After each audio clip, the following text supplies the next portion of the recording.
स्वागत है आप सभी का 11 बजे की खबरों में। मैं हूं नीलू। करते हैं खबरों की शुरुआत। तो पाकिस्तान की बढ़ेगी मुश्किल, पाकिस्तान पर दबाव बनाएगी बाइडेन सरकार। अमेरिका के अगले रक्षा मंत्री लॉयड ऑस्टिन का बयान सामने आया है। लॉयड ऑस्टिन ने सीनेट में यह बयान दिया, लिखित तौर पर यह बयान दिया गया है कि पाक की जमीन पर आतंकवादियों को पनाह ना मिले। लॉयड ऑस्टिन अमेरिका पाक पर दबाव बनाएगा, इस तरह का बयान लॉयड ऑस्टिन की तरफ से आया है। आतंकी संगठन लश्कर और जैश के खिलाफ पाक की कार्रवाई अधूरी है। भारत से रक्षा सहयोग लगातार जारी रहेगा, ऑस्टिन ने यह भी कहा। और साथ ही उन्होंने कहा कि कुवैत को मजबूत करेंगे। ऑस्टिन ने इस तरह की बात भी कही है। तो तमाम तरह की बात आज रक्षा मंत्री ने अमेरिका की कही। उन्होंने कहा कि पाकिस्तान के ऊपर लगातार दबाव बनाया जाएगा। अमेरिका के अगले रक्षा मंत्री लॉयड ऑस्टिन का बयान आया है। लॉयड ऑस्टिन ने सीनेट में यह बयान दिया और वो भी लिखित तौर पर यह बयान दिया गया है।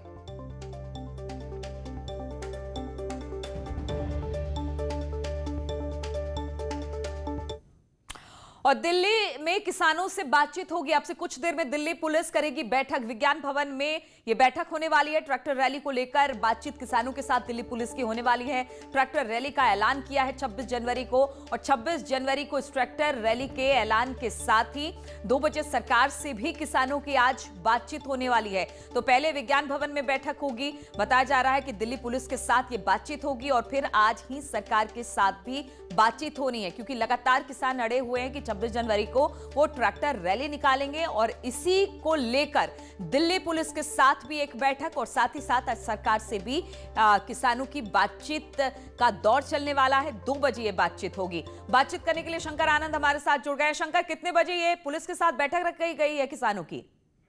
देखिए, किसान और दिल्ली पुलिस के अधिकारियों के बीच में 11 बजे का वक्त मुकर्रर किया गया है बातचीत के लिए। हालांकि कल भी बातचीत हुई थी, परसों भी बातचीत हुई थी, और दिल्ली पुलिस के द्वारा लगातार ये प्रयास किया जा रहा है कि किसानों के साथ बैठ करके एक बेहतर तरीके से संवाद स्थापित किया जाए। इसके साथ ही एक और महत्वपूर्ण मैं आपको अपडेट देना चाहूंगा कि आज इसी मामले को लेकर आज सुप्रीम कोर्ट में भी एक याचिका दायर की गई है। और सुप्रीम कोर्ट में दिल्ली पुलिस के द्वारा एक याचिका दायर की गई है कि जिस तरह से लगातार किसान इस बात पर अड़े हैं कि वो ट्रैक्टर मार्च निकालना चाहते हैं, तो इससे कहीं न कहीं दिल्ली की जो कानून व्यवस्था है उस पर बहुत ज्यादा असर पड़ सकता है।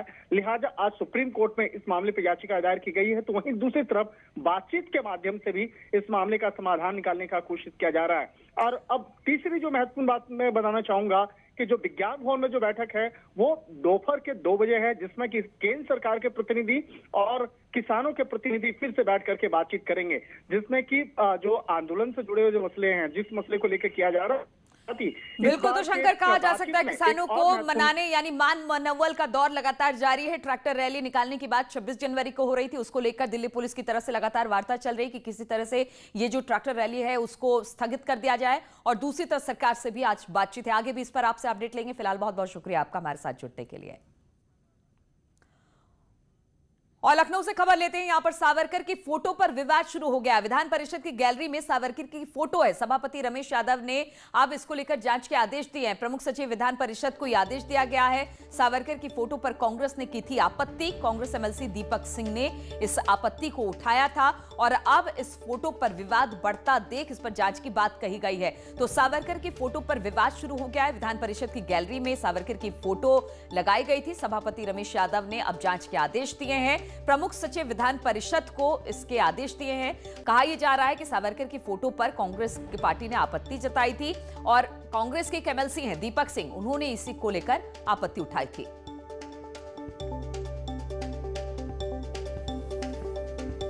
तो सावरकर की फोटो पर आपत्ति कांग्रेस की तरफ से उठाई गई। अब इस पर जांच की बात की जा रही है। तो विधान परिषद की गैलरी में सावरकर की फोटो लगाई गई थी, जहां पर विवाद हुआ और विवाद के बाद अब जांच के आदेश दिए गए हैं।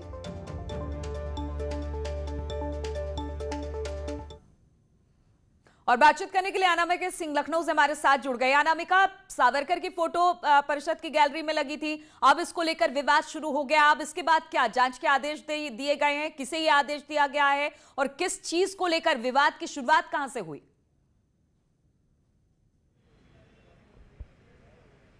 देखिए नीलू, कल मुख्यमंत्री योगी आदित्यनाथ ने विधान परिषद की एक जो गैलरी है जिसके रेनोवेशन का काम काफी समय से चल रहा था, उसके रेनोवेट होने के बाद मुख्यमंत्री उसका लोकार्पण करने के लिए पहुंचे थे। और वहां पे बहुत सारी महान विभूतियां, फिर चाहे शहीद भगत सिंह की बात करें हम या बाकी अन्य शहीदों की बात करें हम, उनकी तस्वीरें गैलरी के अंदर लगाई गई थी। लेकिन इस बीच में वीर सावरकर की तस्वीर भी लगाई गई थी। जैसे ही मुख्यमंत्री लोकार्पण करने के बाद निकले, वैसे ही जो कांग्रेस के एमएलसी हैं दीपक सिंह, उन्होंने पत्र लिखा प्रमुख सचिव विधानसभा को, और उन्होंने इस पत्र में ये कहा कि शहीदों के बीच में वीर सावरकर की जो तस्वीर है वो शहीदों का अपमान करने के जैसा है। सावरकर ने अंग्रेजों से माफी मांगी थी और इसलिए कांग्रेस उनका सम्मान नहीं करती है। ऐसे शहीदों के बीच में उनकी फोटो नहीं लगनी चाहिए। तो उन्होंने उसको पत्र लिख करके ये कहा था कि तत्काल प्रभाव से इस तस्वीर को यहाँ से हटाया जाए। हालांकि देर शाम तक जो प्रमुख सचिव विधानसभा है उन्होंने उनके पत्र का संज्ञान लिया, और अब खबर ये आ रही है कि जो सभापति हैं रमेश यादव, उन्होंने प्रमुख सचिव को भी अपनी ओर से तथ्यों की जांच करने के आदेश दिए हैं। ये कहा गया है कि भाई जो शिकायत आया है कांग्रेस की तरफ से, विधान परिषद के नेता की तरफ से, उसका संज्ञान लीजिए और जांच करिए कि भाई ये तस्वीर क्या सोच के लगाई गई, किस तरीके से लगाई गई, क्या ऐसी तस्वीर पहले भी विधानसभा या विधान परिषद में लग चुकी है। तो इस पूरे तथ्यों की जांच करने के बाद जो विधान परिषद के नेता हैं दीपक सिंह, उनको जवाब दिया जाएगा। फिलहाल तथ्यों की जांच के निर्देश दिए गए विधान परिषद की ओर से। ठीक है अनामिका, आप हमारे साथ बने रहिए। और एक और खबर आ रही है, 21 जनवरी को उत्तर प्रदेश दौरे पर आएंगे जेपी नड्डा। 21 जनवरी को उत्तर प्रदेश दौरे पर नड्डा रहने वाले हैं और इस दौरे को काफी ज्यादा महत्वपूर्ण माना जा रहा है। इसको लेकर सियासी पारा भी चढ़ा हुआ है। एमएलसी चुनाव के बाद कैबिनेट में फेरबदल की चर्चा भी लगातार हो रही है। साथ ही साथ पंचायत चुनाव पर भी रणनीति बनेगी और कार्यकर्ताओं में जोश भरेंगे जेपी नड्डा। कितना महत्वपूर्ण ये दौरा जेपी नड्डा का, अनामिका बनी हुई है हमारे साथ। अनामिका, जेपी नड्डा का ये दौरा बहुत महत्वपूर्ण, क्योंकि एमएलसी चुनाव के बाद कहा यह जा रहा है कि योगी मंत्रिमंडल में फेरबदल भी किया जाएगा। कौन से ऐसे नाम, कौन से ऐसे चेहरे जो इस बैठक में जब जेपी नड्डा वहां पर पहुंचेंगे तो उस पर मंथन होगी और बाकी जो चुनाव आने वाले हैं उस पर मंथन होगा? देखिए नीलू, कल बीजेपी के राष्ट्रीय अध्यक्ष जेपी नड्डा काफी लंबे समय की गैप के बाद, चूंकि कोरोना काल चल रहा था, बहुत सारे इवेंट्स और कार्यक्रम स्थगित किए गए, उनका खुद का स्वास्थ्य भी खराब था इसलिए वो आ नहीं पाए थे। लेकिन कल जेपी नड्डा 2 दिवसीय दौरे पर लखनऊ आ रहे हैं। ये दोनों दिन काफी महत्वपूर्ण होने वाले हैं, क्योंकि कल जेपी नड्डा जैसे ही यहाँ पर आएंगे वैसे ही बैठकों का जो दौर है वो शुरू हो जाएगा। जो इन्फॉर्मेशन हमें मिल रही है इसके मुताबिक जेपी नड्डा अलग अलग कैटेगरीज में बांट के बैठकें करने वाले हैं। पार्टी के पदाधिकारी, इसके अलावा जो सांसद हैं, विधायक हैं, इसके अलावा जो मंत्रिमंडल के सदस्य हैं, उनके साथ बैठकों के साथ ही सोशल मीडिया की भी एक बैठक बुलाई गई है, जिसमें सोशल मीडिया पे किस तरीके से पार्टी प्रचार करे या सरकार की योजनाओं को लेकर आगे बढ़े, उसको लेकर बातचीत की जाएगी। परसों जेपी नड्डा प्रबुद्ध सम्मेलन को संबोधित करने वाले हैं। लेकिन कल जो बैठक होने वाली है उसमें यह माना जा रहा है कि पंचायत चुनाव को लेके, चूंकि यूपी के नेताओं के स्तर पे जो तैयारी चल रही थी अब तक, उस पर जेपी नड्डा के सामने ये प्रस्ताव रखा जाएगा कि भाई ये तैयारियों का खाका खींचा गया है। उस पर मंथन करने के साथ साथ ये माना जा रहा है कि एमएलसी चुनाव को लेकर के अगले हफ्ते तस्वीर साफ हो जाएगी। इसके बाद मंत्रिमंडल में विस्तार होना है, तो मंत्रिमंडल विस्तार में किसको क्या जिम्मेदारी दी जाए, किसके अधिकार कम किए जाए, क्या संगठन के कुछ लोगों को भी मंत्रिमंडल में स्थान दिया जाए, क्या 2022 के चुनाव से पहले कुछ बड़े बदलाव की जरूरत है। तो ये बहुत सारी बातें ऐसी हैं जिस पर कयास लगाए जा रहे हैं। हालांकि यूपी के नेताओं के लेवल पे बैठक की जा रही थी, लेकिन कल चूंकि बीजेपी के राष्ट्रीय अध्यक्ष आ रहे हैं तो ये माना जा रहा है कि बैठकों के बाद बहुत सारे मुद्दों पर मुहर भी लग जाएगी और तस्वीर साफ हो पाएगी। इस वक्त मैं बीजेपी दफ्तर पे ही मौजूद हूँ और देख सकते हैं आप कि बीजेपी दफ्तर का जो नज़ारा है वो भी थोड़ा बहुत बदला हुआ है। तैयारियों का जो दौर है वो चल रहा है। यहाँ पर जेपी नड्डा के सामने प्रस्ताव क्या क्या रखे जाएंगे, मीटिंगों का दौर कैसे चलेगा, कब कितने बजे कौन सी बैठक रखी जाएगी, इसको लेके आज भी बिल्कुल। तो जेपी नड्डा का कल का दौरा 2 दिन का बहुत महत्वपूर्ण माना जा रहा है और इस महत्वपूर्ण दौरे के साथ बहुत सारी बैठकें और बहुत सारे बदलाव भी आगे आने वाले दिनों में बीजेपी पार्टी में देखने को मिलेगा। बहुत बहुत शुक्रिया आपका अनामिका हमारे साथ जुड़ने के लिए। और ट्विटर जुबानी जंग का डिजिटल वॉर आए दिन देखने को मिलता है। अब पूर्व सीएम अखिलेश यादव और डिप्टी सीएम केशव मौर्य में ट्वीट वॉर शुरू हो गया है। दरअसल अखिलेश यादव ने एक ट्वीट किया जिसमें उन्होंने श्रावस्ती को विश्व स्तरीय बनाने की बात कही। अखिलेश ने अपने ट्वीट को लेकर कहा कि सपा की सरकार आने पर श्रावस्ती का विश्व स्तरीय विकास होगा। वहीं डिप्टी सीएम केशव प्रसाद मौर्य ने कहा कि अखिलेश यादव के ट्वीट को रीट्वीट करते हुए लिखा कि जब अखिलेश यादव सत्ता में थे तब ना तो बुद्ध के लिए कुछ किया गया, ना ही राम के लिए कुछ किया गया। केशव मौर्य ने आगे लिखा कि यह सिर्फ मुंगेरी लाल के हसीन सपने दिखाने जैसा है।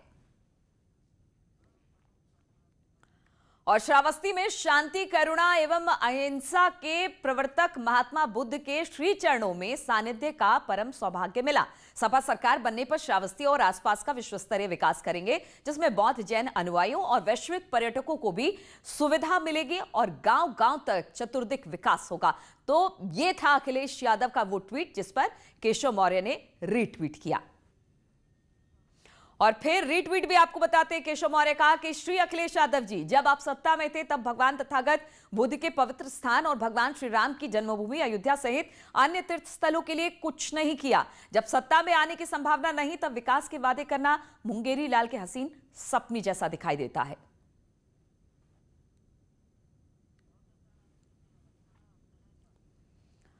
और लखनऊ जल्द बन सकता है राज्य नीति आयोग। केंद्र की तर्ज पर बनेगा राज्य नीति आयोग। उत्तर प्रदेश के पूर्व मुख्य सचिव ने इस प्रस्ताव को रखा है। राजीव कुमार ने प्रशासनिक सुधार के लिए यह प्रस्ताव रखा। विभागों के साथ तालमेल के लिए आयोग का प्रस्ताव रखा गया है। तो बड़ी खबर कही जा सकती है, अब जिस तरह से केंद्र की तर्ज पर अब राज्य नीति आयोग भी बनाया जाएगा। जैसे नीति आयोग केंद्र में है, वो तमाम नीतियों को तय करता है, उसी तरह से अब राज्य नीति आयोग बनेगा। उत्तर प्रदेश के पूर्व मुख्य सचिव ने इस प्रस्ताव को रखा। राजीव कुमार ने इस प्रस्ताव को रखते हुए ये कहा कि प्रशासनिक सुधार के लिए ये बेहद जरूरी है। विभागों के साथ तालमेल के लिए आयोग का ये प्रस्ताव रखा गया है।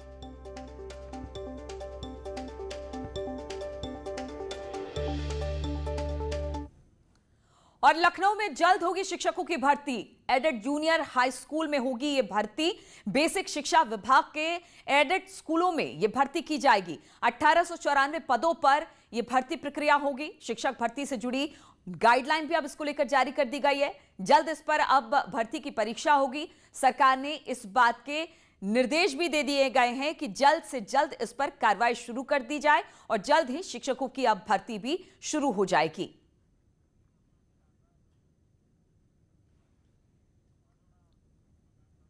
और खबर प्रयागराज से लेते हैं। प्रयागराज में अतीक अहमद पर शिकंजा लगातार कसता जा रहा है। अतीक अहमद पर कुल उसकी 18 जो संपत्तियां हैं उसे कुर्क करने की बात हो रही है। अतीक के गुर्गे माजिद की भी कुर्की होगी, साथ ही माजिद की 4 संपत्तियां कुर्क होगी। गैंगस्टर एक्ट के तहत यह कार्रवाई की गई है और बताया जा रहा है कि करोड़ों की यह संपत्ति है, जिसमें अतीक की 18 और माजिद की 4 संपत्तियों को कुर्क किया जाएगा।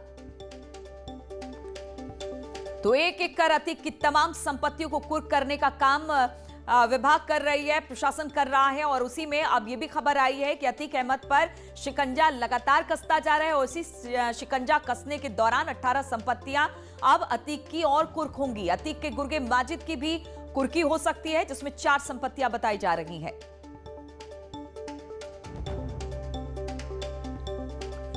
और कानपुर के चकेरी में 700 करोड़ रुपए की सरकारी जमीन भू माफिया द्वारा बेचे जाने के मामले में पहला मुकदमा दर्ज हुआ है। मंडलायुक्त के आदेश पर केडीए के अमीन ने चकेरी थाने में एफआईआर दर्ज कराई है, जिसमें विश्वकर्मा सहकारी आवास समिति के सचिव रामलखन वर्मा को नामजद किया गया है। पुलिस ने मामला दर्ज करने के साथ ही जांच शुरू कर दी है। आपको बता दें कि पिछले दिनों चकेरी में सरकारी जमीन पर कब्जा किए जाने की शिकायत मंडलायुक्त सहित अन्य अधिकारियों से की गई थी और इसको लेकर कार्रवाई की भी बात हो रही थी। तो सरकारी जमीन पर कब्जा किए जाने की शिकायत और अब मंडलायुक्त सहित अन्य अधिकारियों से इस बात की शिकायत की गई है। 17 जनवरी को केडीए के अमीन ने एक तहरीर दिया, जिसमें एक अभियुक्त हैं अभियुक्त रामलखन शर्मा। इन्होंने केडीए की कोई जमीन बेची थी। केडीए ने जांच करा के उनके खिलाफ मुकदमा कायम किया है। 419, 420 का अभियोग पंजीकृत कर लिया गया है, विवेचना की जा रही है। और बातचीत करने के लिए श्याम तिवारी इस वक्त हमारे साथ जुड़ गए हैं। श्याम, क्या खबर इस पूरे मामले को लेकर, किस तरह का अपडेट आपके पास?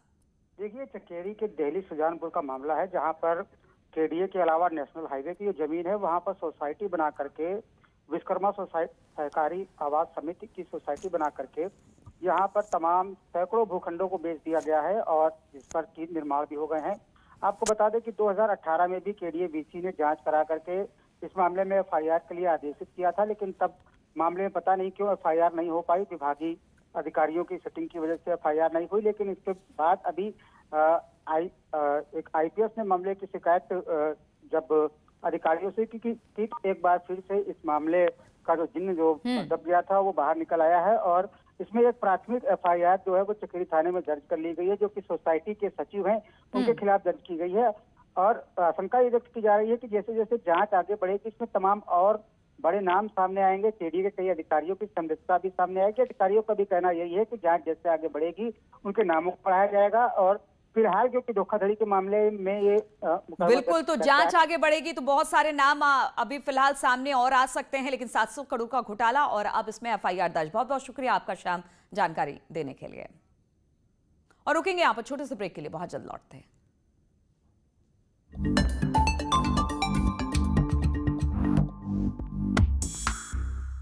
दिखाइए, वीडियो बनाइए और हम तक पहुंचाइए और घर बैठे बनिए स्टार।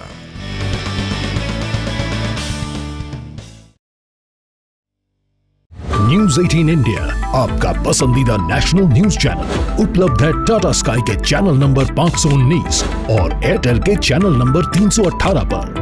कोरोना की हर खबर देखते रहिए न्यूज 18 इंडिया पर। मुद्दा भटका दिया जाए तो शोर बन जाता है। जुलूस निकालना चाहते हैं कुछ लोग, सवाल बड़ा हो जाता है। मुद्दा सलीके से उठाया जाए तो सवाल बन जाता है। क्या अब सियासत के निशाने पर छात्र आ गए? सबसे बड़े सवाल, सबसे बड़ी बहस, महाबहस देखिए सोमवार से शुक्रवार रात 7:56 पर सिर्फ न्यूज 18 उत्तर प्रदेश उत्तराखंड पर। घरों से शहरों तक की हर पल की हर खबर न्यूज 18 के रिपोर्टर पहुंचाते हैं आप तक, ताकि तेजी से फैलते कोरोना की मिले आपको फास्ट अपडेट। देखिए यूपी एक्सप्रेस 100 सिर्फ न्यूज 18 उत्तर प्रदेश उत्तराखंड पर।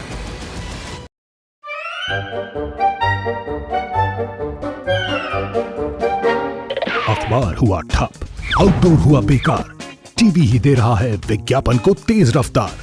करोड़ों दर्शकों तक न्यूज 18 पहुंचाएगा आपका ऐड। न्यूज 18 की टीम दमदार बनाएगी आपका ऐड शानदार। जल्दी कीजिए, कहीं छूट न जाए ये सुनहरा मौका।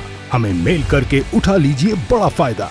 ये स्पेशल ऑफर है अगले 15 दिनों तक। साथ ही मिलेगा हमारी वेबसाइट पर प्रमोशन। आज ही मेल करें sales@nw18.com पर। न्यूज 18 इंडिया आपका पसंदीदा नेशनल न्यूज चैनल उपलब्ध है डिश टीवी के चैनल नंबर 663 और D2H के चैनल नंबर 306 पर। कोरोना की हर खबर देखते रहिए न्यूज 18 इंडिया पर। भैया राम राम नमस्कार। बाहर ना जाना, कुछ बता रहे हैं, कुछ चेता रहे हैं। आपने लॉकडाउन के दौरान देखा कि हम क्या कर रहे हैं। कोरोना काल में लोग एक दूसरे को समझा रहे हैं। बड़े बड़े लोग वीडियो बना रहे हैं। आप गाना जानते हैं तो गाइए या फिर अपना हुनर दिखाइए। वीडियो बनाइए और हम तक पहुंचाइए और घर बैठे बनिए स्टार।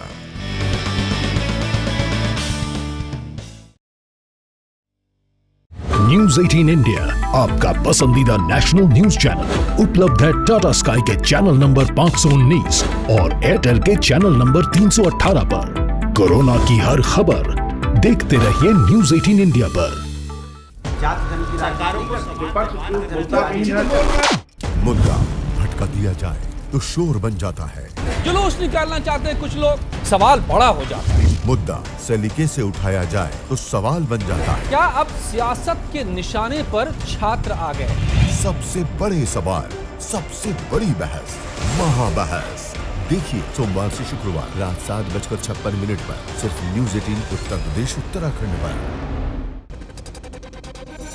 घरों से शहरों तक की हर पल की हर खबर न्यूज 18 के रिपोर्टर पहुंचाते हैं आप तक, ताकि तेजी से फैलते कोरोना की मिले आपको फास्ट अपडेट। देखिए यूपी एक्सप्रेस 100 सिर्फ न्यूज 18 उत्तर प्रदेश उत्तराखंड पर।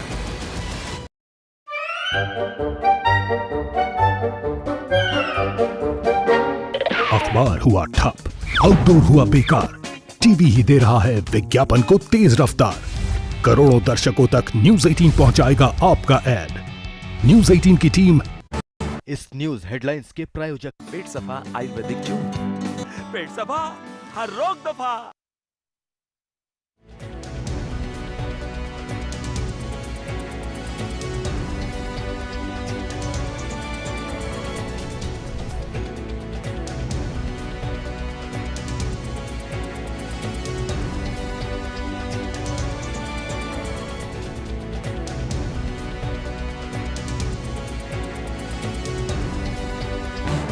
इस न्यूज हेडलाइंस के प्रायोजक पेट सफा आयुर्वेदिक चूर्ण। पेट सफा हर रोग दफा।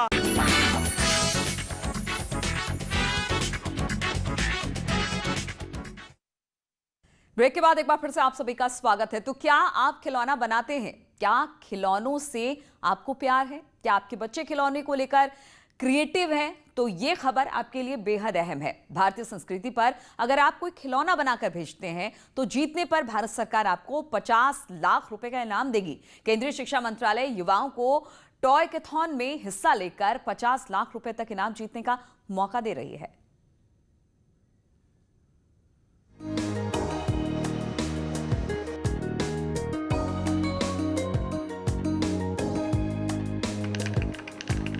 साथियों, हमारे देश में लोकल खिलौनों की बहुत समृद्ध परंपरा रही है।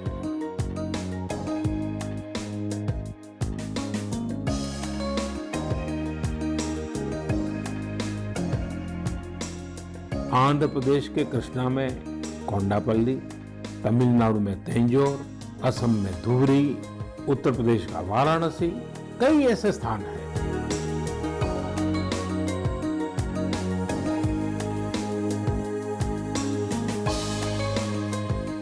कि global toy industry 7 lakh crore रुपए से भी अधिक की है।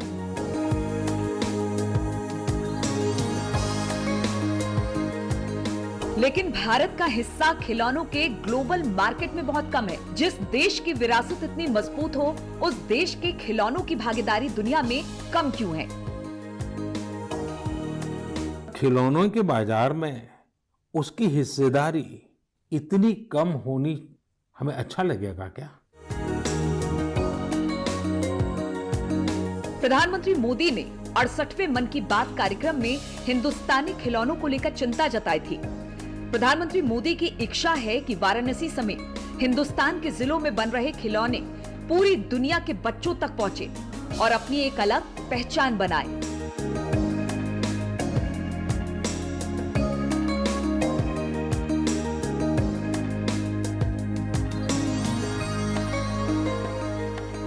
इसे आगे बढ़ाने के लिए देश को मिलकर मेहनत करनी होगी।